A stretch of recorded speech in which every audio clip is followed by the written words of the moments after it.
This is the IDP After Show.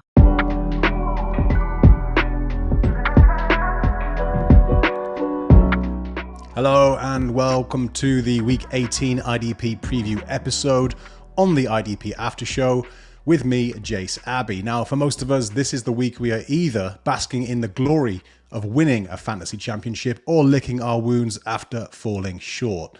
But there are others who play their championship game in week 18. And here on the IDP After Show, we want to make sure we've got everybody covered. So we're back for more of the same this week as we look at the defensive players we think have some of the best and worst weekly matchups. I've been joined by an awesome guest on every episode this year, and today is no different as I welcome to the show Jeff Pomazal, IDP writer and host of the IDP Update at the IDP Show. Jeff, it's a pleasure to have you with me. How have you been? Fantastic. Are you doing a lot of basking or are you licking wounds this week? How are you doing in your leagues? A bit of both. I was in two championship games, won one, lost the other. I figured that's kind of par for the course. That's all right for me. How about you? Yeah, just getting there is an accomplishment. So getting a dub is an important thing. So congrats. Yeah, I was getting into a habit of getting there and then losing, despite being one of the top scorers for the season, regular season champ, postseason failure, or at least the championship game failure. So it's nice to get over the line on one or two. Got one belt. That's right. So yeah, I'm happy with that. I kind of reduced my leagues this year as well, by quite some margin. How about you? Are you in many leagues? Yeah, I play in 6 that I really kind of focus on. I was in championship in 4 of them, so I was feeling pretty good. I brought home 3 championships, so we'll take it. Nice. Yeah. Now, Jeff, week 18 is a bit of a tricky one from a fantasy perspective. You know this because of the possibility or certainty in some cases that certain teams are going to rest or limit the snaps of their starters. Even when we know it's going to happen, it's not always obvious which depth players are going to take their place, right? Right. And in some ways, week 18 is worse than week 1. You know, week 1, at least we have the preseason where you have some idea of like snap shares, and those preseason games give us some indication of who's going to play. Week 18 is just, it's really a crapshoot because we have no idea. And like you said, which backup is going to be the guy. You know, it could be a Joe Andreessen week, and we don't even know it right now. So. Yeah, absolutely. This has obviously had, an impact on some of the players we're going to be talking about tonight, and we'll explain in more detail as we go. So a quick reminder to our audience about the format here. Jeff and I are going to alternate back and forth on our nominations. We'll talk about linebackers first, then the defensive line before ending on the DBs.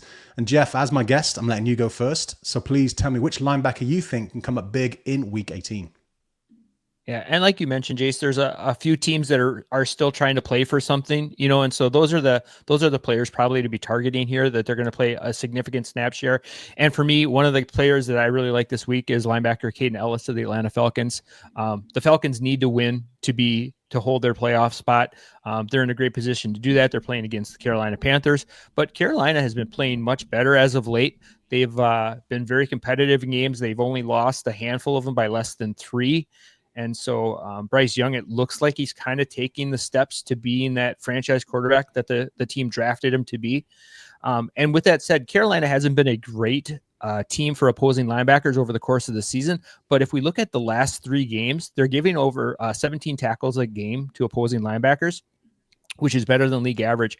And so if we think if Ellis can get about half of those, he's in for a great stat line for the week. So, and he's been playing 100% of snaps for the Falcons. He's been doing everything. He's been rushing the quarterback. He has 4 sacks in the last 5 games. So if you're in a tackle league, he's going to get a high floor for you. If you're in a big play league, he's been doing that as well. So regardless of the format, Ellis has been kind of the guy. And actually, he's one of those players that was kind of one of my candidates for the IDP MVP show that we were kind of recording. He was right there as like one of those guys that like, he was a great value. Could get him super late, you know, and stuff like that. So, you know, and he's only behind Zaire Franklin and Zack Baun for linebacker scoring this year in Big 3 scoring with 239 points. So I think you could do a lot worse this week at the linebacker position. So who are you thinking is a great candidate, or do you have any comments on Ellis?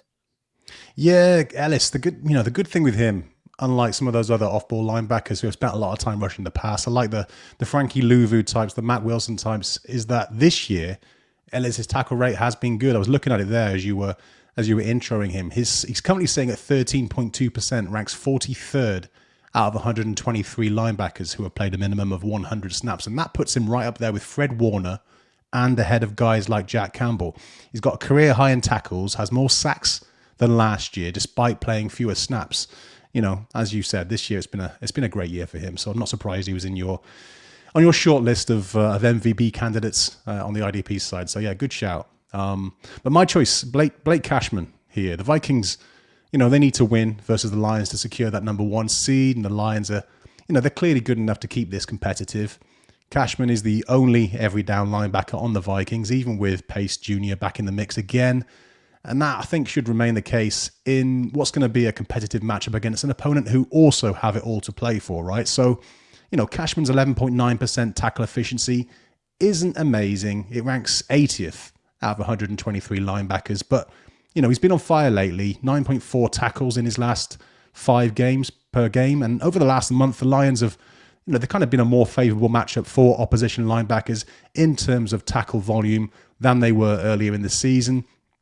What I also like, Cashman added 2 sacks in his last game against the Packers, took his total to 5 on the season, and that's relevant as I found out just earlier today from the IDP show's Aaron Evers, Cashman only needs a half sack to trigger a £250,000 or $250,000 bonus, and maybe I think, that added incentive gives him the extra motivation to come up big again here.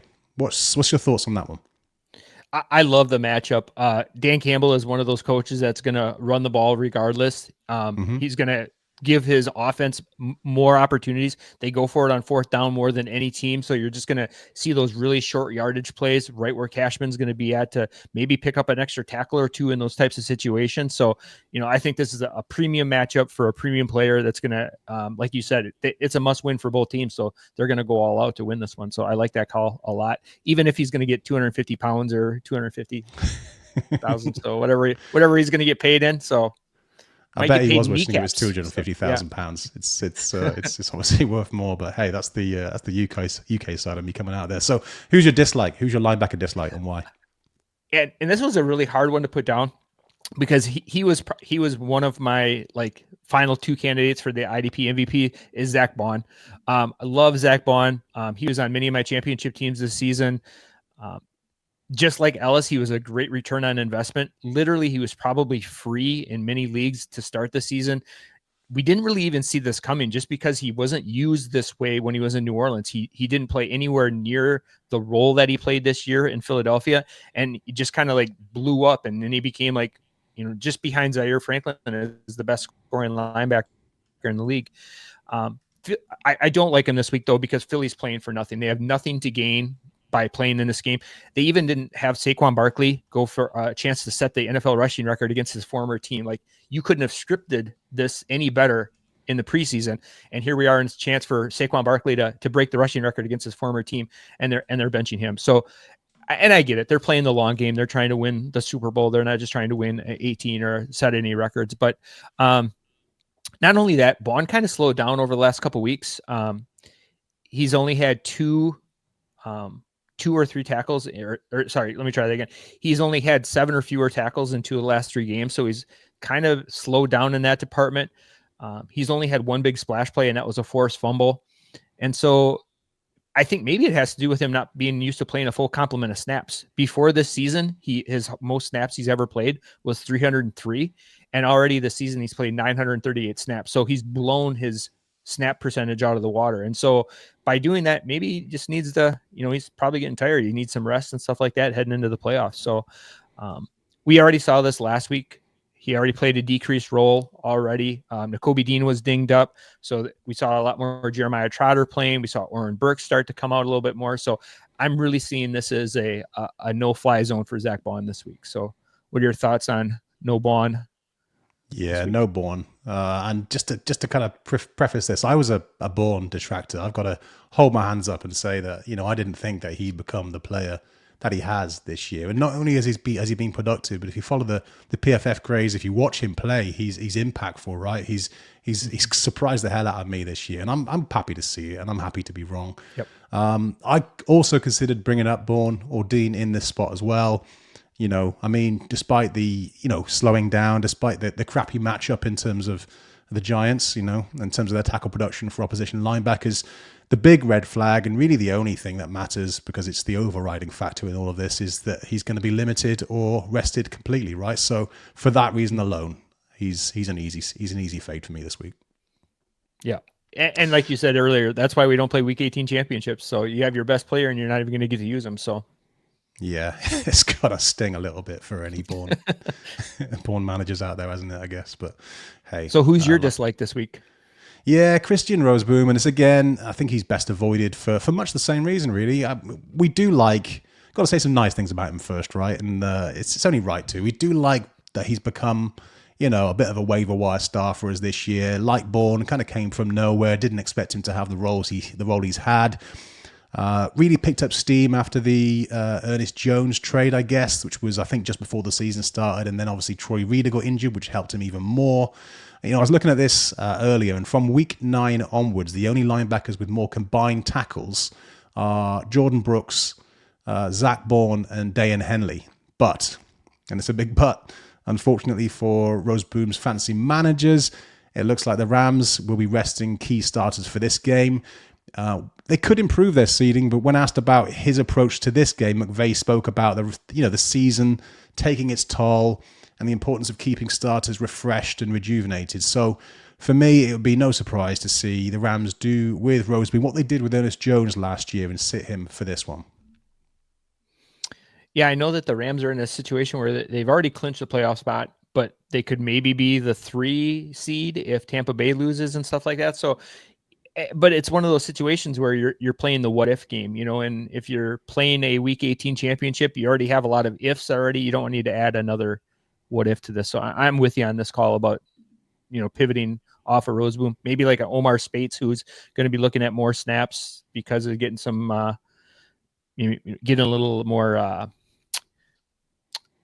experience out there and stuff like that. Maybe he'd be the pivot, but yeah, Rozeboom's a good sit. Yeah, I was thinking about the pivot, and Spates has been getting up to sort of 70%. I'm not sure, would he be considered a starter in McVay's eyes? I know we get very hung up on this idea of starter or backup, but there's this huge grey area in between. It's a little more nuanced than that, isn't it? And I wondered whether someone like Jacob Hummel could come from nowhere and have the bigger role this week. Either way, the Spates-Hummel situation is probably one I want to avoid, and that's really hard to say because I know there's a lot of guys out there who have, the likes of Baun and Rozeboom who are struggling to find someone to start, at a position which is pretty scarce in terms of those every down guys. But I don't know. I'd probably avoid both Spates and Hummel this week, I think. But it's a tough one. It's a tough one. But Jeff, let's talk about the big boys up front. Which defensive lineman do you like in Week 18? And this call isn't just because being a Packer fan, but I really liked Rashan Gary this week for the Packers again, their matchup, a big divisional rival game versus the Bears. The Packers do have a little bit to play for. I know that they've already clinched a playoff spot, but they're kind of battling with the Washington Commanders as far as like the 6th seed and stuff like that. So they do have a little bit to play for. Plus, just being the Packer Bear game, I mean, it's the oldest rivalry in the NFL.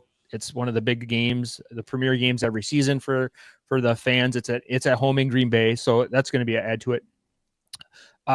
Last time Gary played the Bears, he had his best or most productive game of the season. He had 6 tackles and a sack, so that's going in his favor as well. He's playing right around 55% of snaps right now, which is kind of on the lighter side as far as a rotation, which we'd like to see.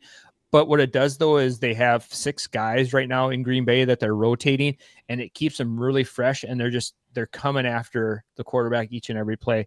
In the game script in this one, if the Packers get out in front, like they should, that's only going to play into Gary's hand, where he's going to be able to pin his ears back and just kind of come running after Caleb. The left side of the Bears offensive line is in pretty dire straits right now.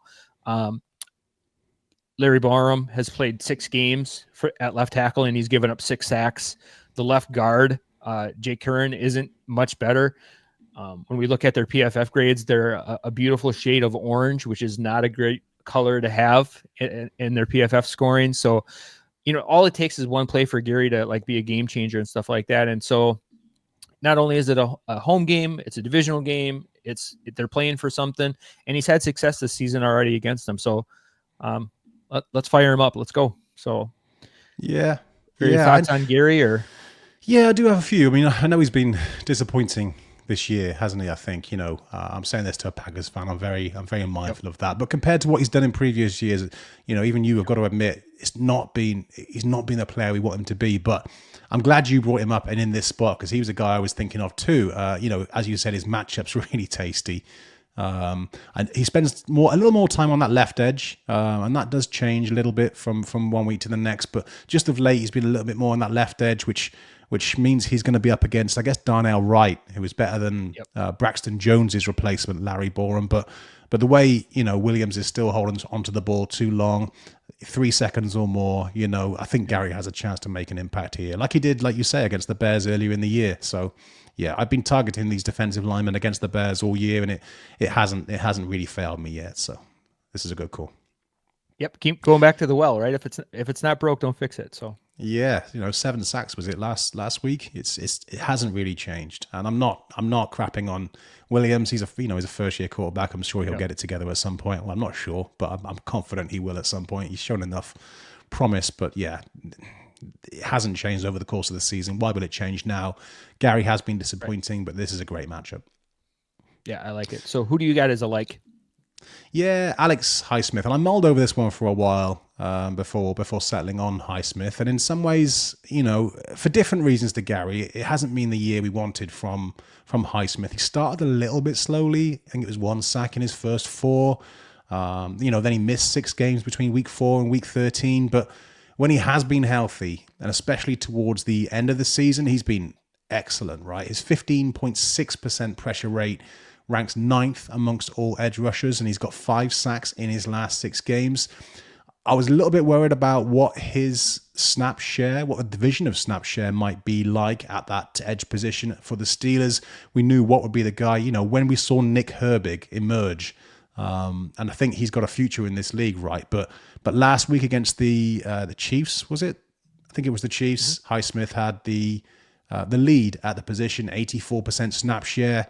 This week, going up against the Bengals, they've struggled to protect Joe Burrow this year. Hasn't really slowed Burrow down, but it's helped the edge rushers who have been playing opposite him. They've allowed the 12th most sacks in 2024. Burrow's been pressured 233 times this year. That's tied for 2nd most in the NFL. Now, I know Highsmith won't have the easiest matchup against, I think it's Orlando Brown, but I still fancy his chances of making some noise here on the basis that, the Steelers, this is a game they want to win. Highsmith's been in good form. He's playing that big snap share. So, yeah, this is one I feel pretty confident in. Where do you sit on Highsmith? I love the call, especially, like playing against Cincinnati. It's again a big divisional rival game. Those are the games that the boys get up for. The one thing that I'm a little worried about with this game is if Baltimore takes care of business in the early game on Saturday, Pittsburgh doesn't have anything to play for. So, is this a situation where maybe, are they going to start resting or rotational guys or getting in some of those other players and stuff like that? That would be the only thing. But, even if he plays a half or a quarter, that's might be all you need, against a team who's playing fairly poorly against the pass rush.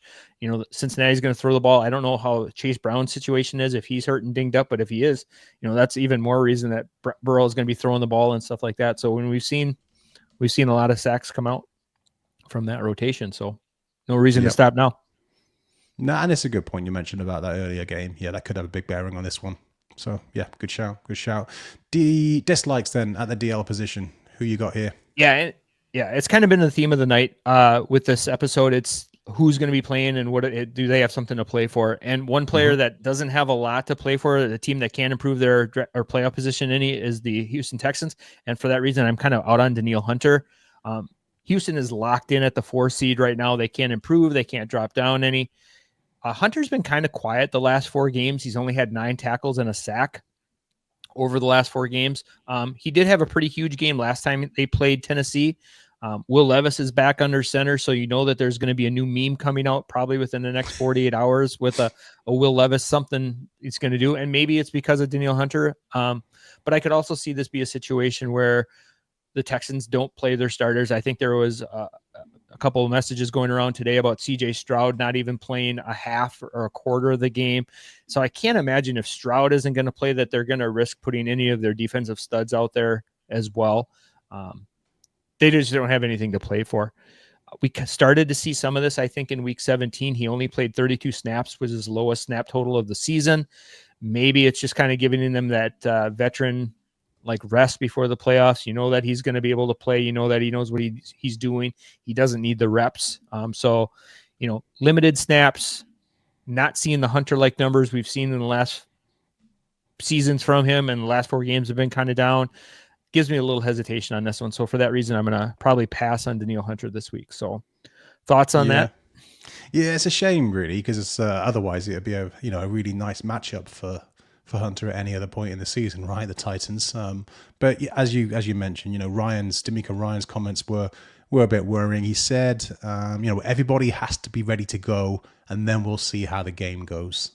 Yep. And I saw a tweet from someone else who suggested that he wants to give the team a chance to get that sort of bad taste out of their mouths after that Ravens game. And that kind of makes sense to me. So I think I could see the starters starting this game. It's a winnable game very, very easily for them. I think Hunter could deliver if he starts fast, but I'd be surprised if he finished the game. And, the likelihood of reduced playing time is a very real concern. Yep. Yeah, you were talking about the Bears earlier being a great matchup for opposing linemen. I don't think there's a better matchup than the Tennessee Titans. They are literally the turnstile when it comes to defensive or offensive line. So it's been a good year to feast on the opposing defensive linemen on whoever's playing Tennessee. So yeah, and it probably helps Rousseau's case a little bit that Levis might start this game actually.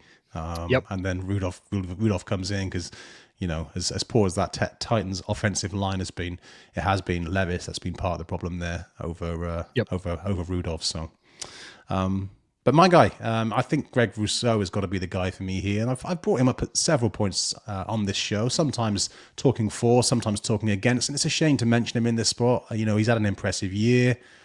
Matched his career high with 9 sacks. He's just 2 tackles short of his career best in that category as well. And he ranks 19th out of 150 edge rushers with a 13.7% pressure rate. But he's another guy that sadly, he's probably not going to get an opportunity to improve on those numbers because the Bills are already locked into that number 2 seed. And Sean McDermott indicated that the starters would be rested as expected. And I think, as their best pass rusher, Rousseau might not play at all. We already saw some glimpses of that in week 17 in the demolition of the Jets. He was only on the field for like 41% of the snaps, which is by far his lowest number of the season. And again, this is another situation where it really is frustrating for those fantasy managers out there who have got to this point because of what Rousseau's done. But yeah, relying on him this week, I think, is a big no-no, even in, again, what would be a really nice matchup against the Patriots. I think they're playing. So yeah, starting him, I'm pretty confident would be a mistake. And I will add actually that again, there's no one that I'd really want to pivot to because they do kind of rotate their edge rushers to some extent, and the only other guys that I can see them starting really are people like Javon Solomon, Dwayne Smoot. These are risky plays. There's just got to be something better out there on the waivers, I think. Yeah. And it, like you said, it is kind of frustrating and sad that we've got to this point, and the names of people that were sitting, these are like a league winning team between like Rousseau, and you're looking at Baun and, other players that probably got managers to this point, yep. And now you're like looking at like, well, we're not going to be able to play Baun. Rozeboom may have been there. Obviously, somebody like Hunter and Rousseau, they're probably on a lot of fantasy teams that got to the championship because of their play through the regular season and the playoffs. And now we're here and you're at the finish line and you can't even use them to bring them home. So, yep. That's it. So I think building on that point, I think it's the IDP managers out there who are really astute this week, who are playing in week 18. The guys who are really astute and being mindful of which teams are going to be resting, which teams aren't, that are going to that maybe come into this game with a massive advantage. So hopefully you listen to this show, listen to Greg's sage advice, and you can profit. So hey, on that point, Jeff, let's move on to the DBs then. What have you got for us here? I have a player here who's been playing really hot over the last couple of weeks. Will Harris of the New Orleans Saints. He's been playing almost 70 snaps a game over the last 4 weeks. He was 1 snap shy 2 weeks ago, but he's had more than 70 snaps in every game. And I think that's just because of how porous their offense has been. And so that defense has been on the field for a ton of snaps. And as an IDP manager, that's what we love to see. We love to see our guys get lots of volume. And the Saints offense is pretty porous as they are down a quarterback, a running back, two wide receivers, a tight end. Like it's pretty rough out there. So, yeah. But as far as a defensive side, we love to see our players get those volume of snaps. He has 31 combined tackles in the last 4 games, which is better than 7.5 a game, which is outstanding, almost 8 tackles a game. I know that there's a lot of like incentives this week for players to hit like some bonuses and stuff like that. One player is Mike Evans, who's got a touchdown and a couple catches short of reaching some milestones for him to get some incentives. I don't know if he's going to get paid in pounds or American dollars, but whatever he's going to get paid in, he's definitely going to be like working for that. And Baker Mayfield is going to do everything he can to get him paid and get him that money. So that's going to be more targets that are going to be headed Mike Evans' way, which is going to probably lead to some tackles for Will Harris in that. Tampa Bay has to win to get into the playoffs. They're in one of those weird situations where if they win, they're in. If they don't, they're out. And so, they're going to be playing. Tampa Bay has been giving up a ton of tackles over the last 3 weeks to opposing safeties. They're over 14 tackles a game, which is better than league average. So sign me up for that.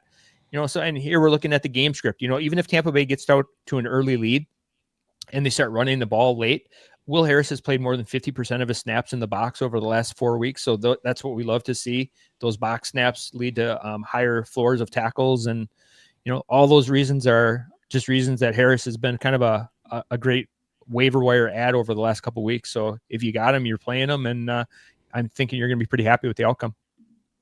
Yeah. Any concerns the Saints kind of sit? They've been eliminated, right? They've got nothing to play for here. Any concerns that they might sit Harris and give someone like Jordan Howden more of a role?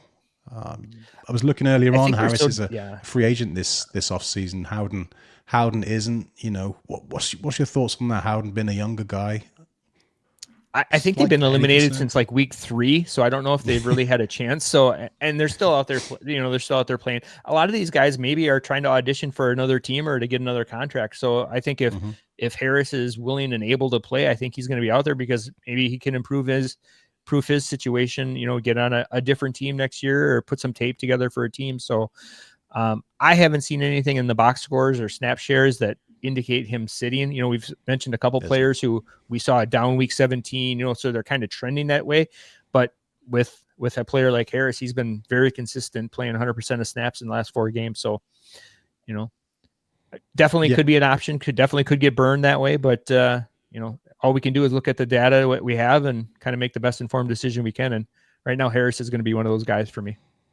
Yeah, I tend to agree. I'm just playing the devil's advocate. Like you say, there has been no indication so far that Harris's snap share or his role is going to be reduced in any way. 100% last week, as he has been for some time now. So yeah, there's as I say, just curious, just kind of tease that question out with you, really. My DB like is Brandon Jones this week, and he's been huge this year, and especially so during the fantasy playoffs. He's averaged 10 tackles a game over his last 3. But it's not just the recent games, right? His 11.3% tackle rate ranks 11th out of 116 safeties over the course of the season, and that's really nice. I think this week, obviously, the Broncos have everything to play for. Jones should play a lot as usual, and while the Chiefs, they have been a bit of an average matchup, below average, in fact, for opposition safeties in terms of the tackle rates. The Chiefs are kind of resting their starters in this one, which makes me think, there could be a slight change in their offensive philosophy. So I'm not buying as much into these tackle rates over the course of the season as I am this week for those teams that are maybe starting a different quarterback or an entirely different offense. And that's the case here. And I think even if Jones can't produce the kind of tackle volume that we've seen from him lately, I think he's still got a reasonable chance to make up for it with some plays in coverage. He's got 4 pass breakups and 2 interceptions in his last 5 games. And while, Jeff, we know it's like super hard to predict these kind of things from happening from game to game, I think the game script will work in his favor with Carson Wentz being forced to throw the ball a bunch. What do you think? Yeah, I'm with you. And a player that's playing hot just finds a way to make plays. And Brandon Jones has probably been one of the hottest players at the position.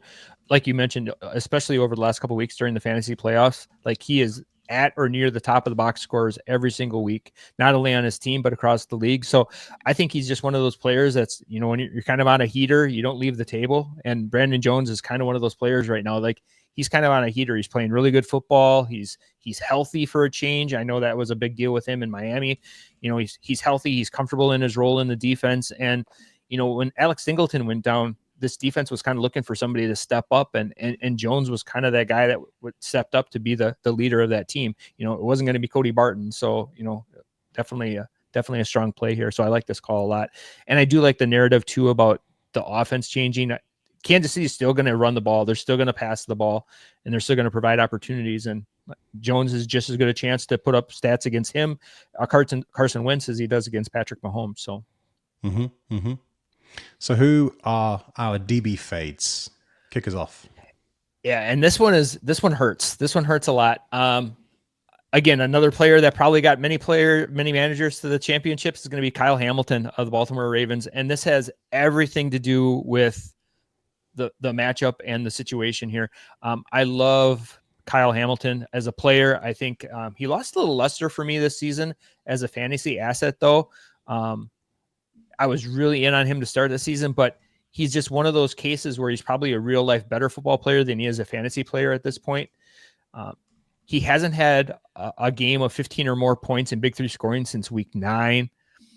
And what's really worrisome is his snap alignment has really been starting to move further and further away from the ball. He's been playing a lot of that center field. He's kind of turned into like a Justin Simmons type player. The last 3 games, he had 20 box snaps, 19 at free safety. 2 games ago, he had 15 box snaps, 28 free safety. And then this last game, most recently, he had 12 box snaps and 32 at free safety. So we're just seeing this trend where he's losing these box snaps. And I don't know if it's like because Darius Washington is playing more of that in the box role or what's happening, but he's an exciting player. He can definitely do a lot of stuff on the back end of the defense. But that's just kind of where we're at.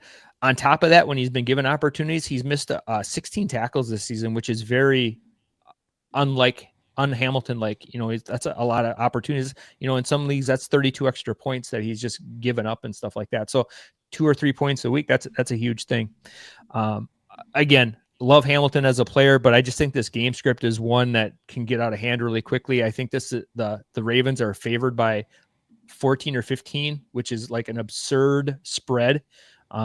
I think I just saw that who is going the quarterback for it? It's going to be it's not even going to be Winston or Dorian Thompson-Robinson. It's going to be he was quarterback for the Cowboys a couple of years ago, but regardless, it's not a good situation. I'll figure it out here before we wrap up, but huge potential for blowout. Starters could be sitting probably by halftime. Cleveland is already sitting a bunch of players that were backups before, but had become starters because of injuries.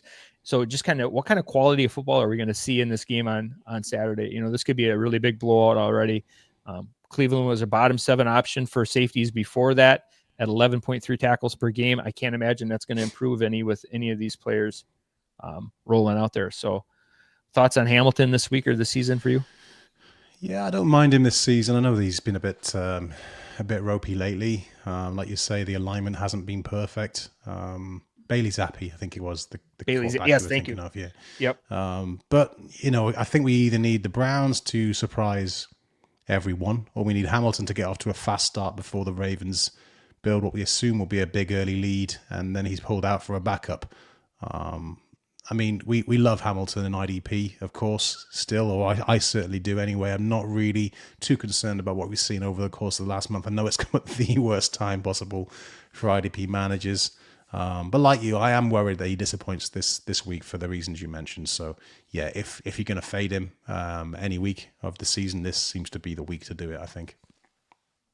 What are your thoughts on long-term for him? Is he going to, do you have any rationale or reason for the alignment usage that we've seen from him, or is it?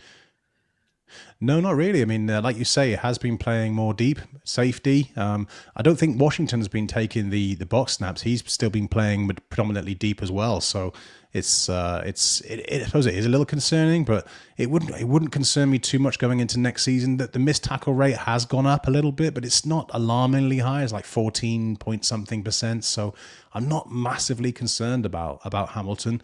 But that said, Jeff, I've got to be honest with you. I'm not the kind of person that would go out there and be one of the first, 1, 2, 3, 4, 5 managers to take a safety in IDP. So I rarely get someone like a Carl Hamilton anyway.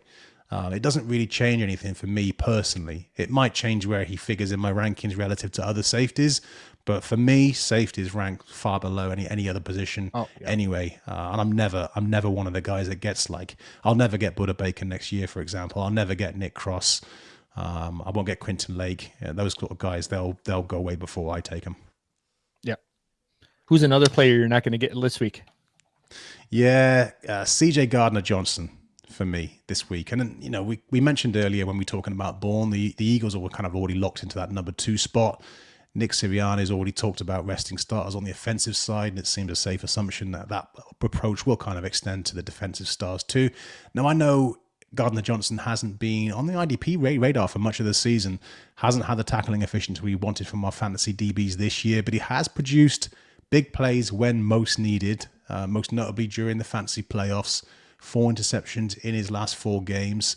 And I was a little concerned that someone may be tempted to start him on that basis. But as you know, Jeff, as most of the people listening to this show should know, hopefully I catch one or two, or maybe a handful of people that didn't. We don't chase interceptions at the DB spot, even in matchups like this one where I think he's going to go up against Drew Lock, especially when he's not going to be on the field as much as he usually is, if at all. I really don't like someone like Gardner-Johnson this week.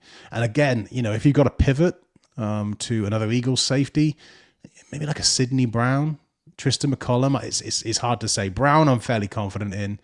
McCollum, I'm less confident in, but yeah, certainly not Gardner-Johnson. Where do you sit on him? Yeah, I love this call a lot, Jase. I think that, like you said, we don't chase last week's snaps regardless, and we definitely don't chase interceptions. And it's one of those like very hard to predict and hard to replicate stats. So love that call. And I love the Brown call too. He's been a favorite player of mine last year and just devastated when he tore his ACL and stuff like that. So it's nice to see him back on the field or on the sidelines fighting with players, I guess. But did you see that when he got ejected last week and was fighting on the sidelines? So that was pretty, yeah. So if there's ever a Philly thing to do, that would have been it. So absolutely. I like that call. Yeah. But I saw he got slightly more of a snap share last week than he did at any other point in the season, Brown. So I think that's kind of like, kind of leading us into what we're going to see this week. So, well, and he's a year removed from his injury. So, yeah, but I wouldn't, again, like when we're looking for DBs and more so at this position than any other position, I'm not rushing out to try and predict who's going to be, a new full-time guy in week 18 because they're resting other guys. There's plenty of DBs out there. I say it every week pretty much when we talk about our DB dislikes. So I wouldn't be going and rushing out and getting like a Sidney Brown and starting him this week unless I was really, really desperate and we're starting like 4, 5, 6 DBs in a 16-man league, right? So also, while in saying that, I'd like Brown. I'd like to see him succeed. It'd be nice if he got a full complement of snaps this week, and he has a really good chance to do that. Just don't reach would be my advice. Not at the DB spot. No, in regular season or in the fantasy playoffs. So. Oh yeah, for sure, right? There it is. Or then your draft Jeff. or your best ball. But yeah, there it is, Jeff. We've kind of rattled through those. That last nomination brings us to the end of the week 18 IDP preview episode. Let's do a quick recap, though, of our choices. Your likes for week 18 were Kaden Elliss, Rashan Gary, and Will Harris. Mine were Blake Cashman, Alex Highsmith, and Brandon Jones. Your fades for week 18 were Zack Baun, Danielle Hunter, and Kyle Hamilton, while mine were Christian Rozeboom, Greg Rousseau, and CJ Gardner-Johnson. But let's just quickly recap some of the teams that we know are going to be sitting their starters, and then some of the ones that we kind of think are going to be sitting their starters, Jeff, as well. So in that bucket, I've got the Chiefs, the Eagles, the Bills, possibly the Rams, Texans, and Chargers. There might be more to add to that list, I think, once once head coaches start to admit what they're going to be doing towards toward game time. But those are the teams that I'm generally avoiding players from this week. Is there anyone else that you'd want to add to that? I just, to piggyback on what you said too about some of those games, like some of the earlier games, the Saturday games, the 1 o'clock games on Sunday are really going to influence some of those later games. Like the Rams might not have anything to play for. The Commanders or Packers, might have things already settled by then. We could look at the Steelers even be a team that already has things already taken out of their hands. So, just kind of pay attention to that, be ready to pivot, and kind of keep an eye on those inactives, because, week 18 is the week where, all of a sudden a player decides, it's not worth it. I'm going to sit this one out, and, you're stuck with a goose egg in your lineup. Absolutely. Good advice. Good advice. But Jeff, look, it's been great having you on today. We've left it really late in the season, but it's great that we've just about managed to squeeze in a show together before the season is done. As we talked about pre-show, you very capably and very kindly stepped in for me one week when I had a bit of toothache and my face was out here. We talked about how fun it would have been had I have still hosted that show and mumbled my way through the show incoherently. But yeah, look, thanks for joining me, man. Before we let you go though and sign off, I know you've been really busy this year creating content. Can you remind us what you've been up to and maybe what people can look forward to from you in 2025? Yeah, I appreciate that. I've been doing a lot of the IDP updates, and so those have been coming out Thursday morning, just kind of a recap of injuries, transactions, trades, those kind of things, and just how that might impact your IDP team. And then on Sunday morning, we've been doing a live start and sit show on YouTube in the mornings to kind of like get out ahead of those roster decisions for the day. So we got one more this weekend. It'll be kind of interesting to see what kind of questions we get and things like that. So it might be some of the same kind of names that we talked about today. So yeah. And then just kind of looking forward to kind of doing the same kind of thing next year, and then kind of getting ready for the draft. We got, a couple weeks off, and then Super Bowl, and then it'll be time to grind those rookies. So looking forward to it. Absolutely, and I'm sure we'll get chance to do a show during the off season, or 2 or 3. We'll see how it goes. But yeah, there you have it. Go and follow Jeff. He is an absolute star. The IDP update is awesome. I see you've had some pretty good feedback on that this year, Jeff, and totally deserved, I will say. Appreciate that. Thank you. To our audience, thanks for dropping by again. We're super grateful for your support this year. We hope this show has been helpful to you guys and girls this season. Thanks to the team at the IDP Show in supporting this show. Nicola, Josh, we've mentioned you a few times this year, but probably not enough. Now, this is the last IDP preview episode on the IDP After Show of the season, but don't worry, we've got a whole host of off-season content prepared for you, so stay tuned. And we'll see you again soon. But for now, bye, and good luck to anyone competing in the championship this weekend. This was the IDP After Show.